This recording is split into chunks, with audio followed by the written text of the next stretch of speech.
فرما بردار ہیں۔ اور وہ جو اللہ کے سوا دوسروں کی پرستش کرتی تھی، سلیمان نے اس کو اس سے منع کیا کہ وہ کافروں میں سے تھی۔ اس کے بعد اس سے کہا گیا کہ محل میں چلیے۔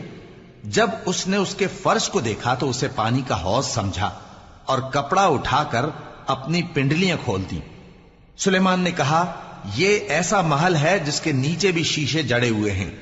وہ بول اٹھی کہ پروردگار، میں اپنے آپ پر ظلم کرتی رہی تھی اور اب میں سلیمان کے ساتھ اللہ رب العالمین پر ایمان لاتی ہوں۔ اور ہم نے سمود کی طرف ان کے بھائی صالح کو بھیجا کہ اللہ کی عبادت کرو، تو وہ دو فریق ہو کر آپس میں جھگڑنے لگے۔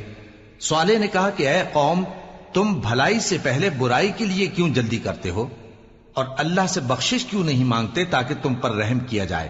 وہ کہنے لگے کہ تم اور تمہارے ساتھی ہمارے لیے برا شگون ہیں۔ صالح نے کہا کہ تمہارے